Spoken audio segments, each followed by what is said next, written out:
Olá novamente, com muito prazer que apresento este novo tutorial da ferramenta Power Builder. Como vocês sabem, as últimas atualizações de Power Builder nos fazem ver que podemos aproveitar 100% de nossos desenvolvimentos tradicionais enquanto começamos a mover para uma arquitetura mais moderna com um enfoque cloud. Hoje veremos o enfoque do lado cliente, como implementar a técnica de programação assíncrona para chamar Web API através do objeto REST Client. Em um próximo vídeo, falaremos como implementar processos assíncronos da Web API utilizando os métodos de .NET Data Store. Uma programação assíncrona permite a execução simultânea de tarefas em um mesmo programa. Vamos ver hoje que objetos Power Builder são envolvidos e qual seria a arquitetura de execução destes objetos. Antes de continuar, agradecemos muito se der like e se gosta do conteúdo, pode compartilhar com a comunidade. Para programar de maneira assíncrona no lado cliente do Power Builder, necessitamos trabalhar com estas duas funções, Share Object Register e Share Object Get. Share Object Register nos permite registrar um objeto NVO, objeto não visual, uma classe customizada, ao qual nós vamos agregar nossas próprias funções. E estas funções permitem dois parâmetros. O primeiro argumento vem a ser o nome da classe, com o qual guarda o objeto da PBL, e depois um alias, o qual vai ser utilizado na seguinte função, ShareObjectGet, que obtém precisamente a referência do objeto que foi compartilhado previamente. O primeiro argumento desta função é o nome do alias e depois o nome da variável PowerScript, com o tipo da classe do NVO que foi registrado previamente. Arquitetura de execução assíncrona. Vamos ver qual a arquitetura sugerida de objetos Power Builder. Todo esse processo se inicia com o objeto que vem características de interface de usuário. Por exemplo, uma janela. Esta janela vai estar trabalhando em um main thread e reside na principal execução de toda a aplicação, como ocorre em qualquer aplicação cliente-servidor. A partir desta janela, vamos utilizar as funções que temos mencionado anteriormente para instanciar um primeiro objeto ao qual vamos chamar NVO Share Object. Este objeto tem como particularidade de que vai ter duas instâncias. Cada instância estará executando em seu próprio canal de execução. Por exemplo, um subthread 1 para o primeiro instância e um subthread 2 para a segunda instância. E neste exemplo, uma instância vai ser responsável para recuperar dados das ordens de compra e a segunda instância vai ser responsável para recuperar os dados dos departamentos. É importante também ter muito cuidado quando executamos processos assíncronos, que tem a ver com a atualização de dados.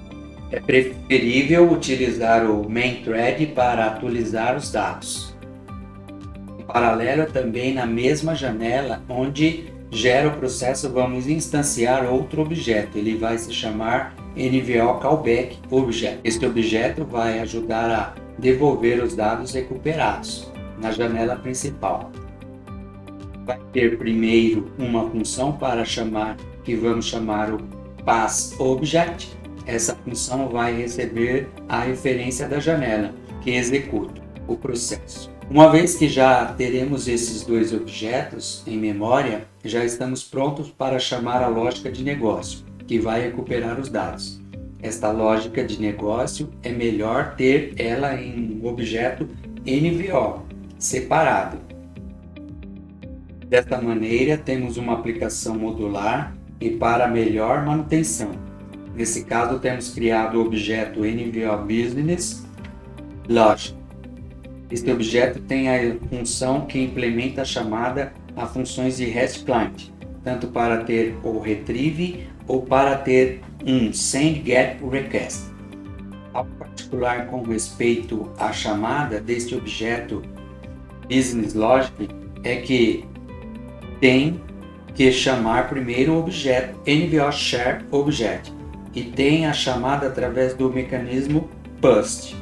Uma vez que o Business Logic recuperou os dados, pode ser um objeto JSON ou data window. Envia os dados também um mecanismo PUST a NVO Callback, em uma função que vai mostrar os dados na janela. Para este exemplo vai ser chamada a função showData, mas pode ser qualquer nome. Esta última chamada da função showData do objeto NVO Callback já está em main thread da janela.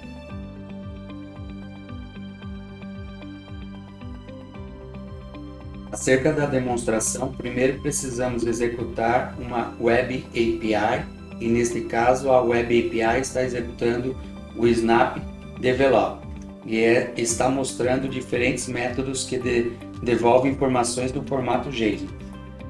Nos interessa dois métodos que recuperam os dados do departamento e as ordens de compras. Vamos ao Power Builder.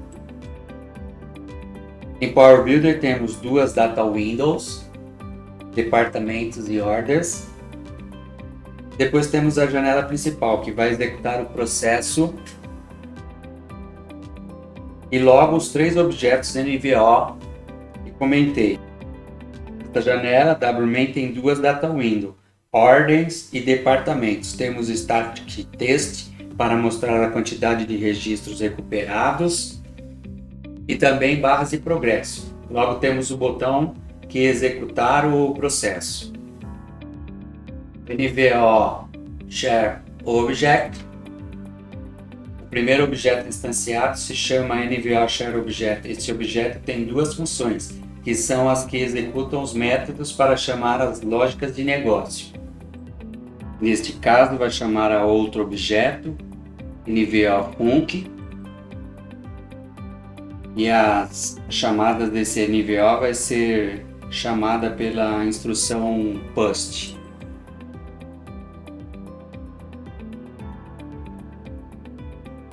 Logo teremos o objeto callback, que tem duas funções principais. A primeira que recebe a janela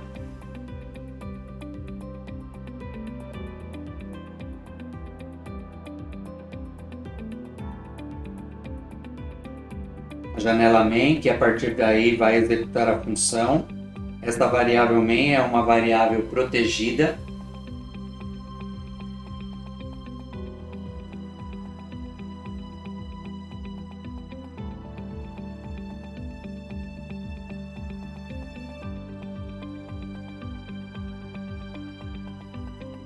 E para mostrar os dados, a função LWMain WFShow departamento ASJSON.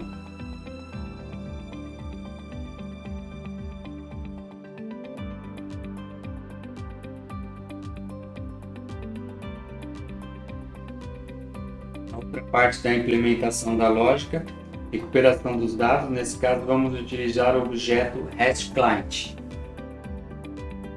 e a função sendGetRequest. Posteriormente, uma vez que temos os dados na variável LSData, o que vamos fazer é a chamada do NVO Callback. Através de uma instrução PUST, vamos ter dois PUST, a sequência de execução.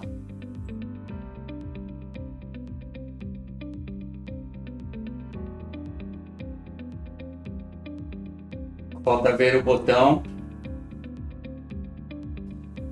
Preparamos os retrieves.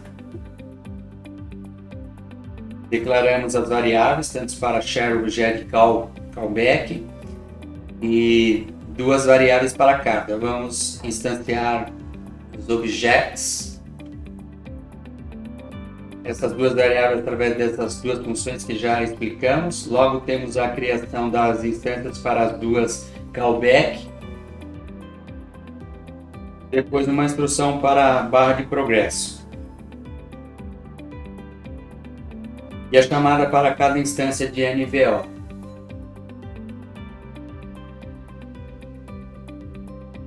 Como vimos uma vez que se recupera os dados de NVO Share Object, se chama a função da WMain, da janela, que mostra os dados nas data windows. E nesse caso há duas funções, WFShow Departments e WFShow Ordens.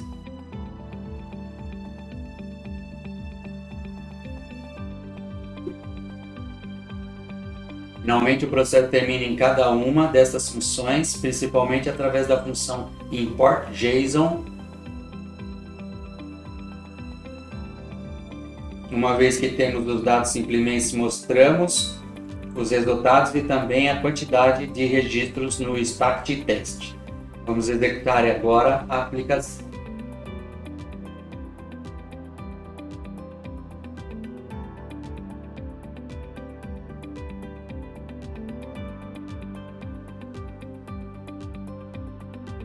Temos a janela para executar o processo em duas threads. Se executa de maneira concorrente as duas chamadas e termina primeiro departamento,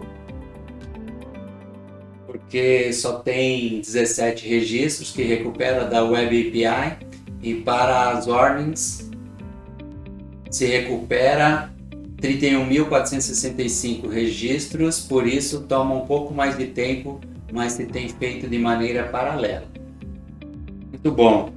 Temos olhado como implementar um esquema multithread, em especial trabalhando com REST Client, nos permite saber quais os objetos que necessitamos e a sequência de execução para esse nosso processo tenha êxito. Então deixamos esta informação para vocês, vamos compartilhar o código e sempre agradecemos por seus comentários, por compartilhar esta informação. Estamos abertos para sugestões. Obrigado e até o próximo vídeo.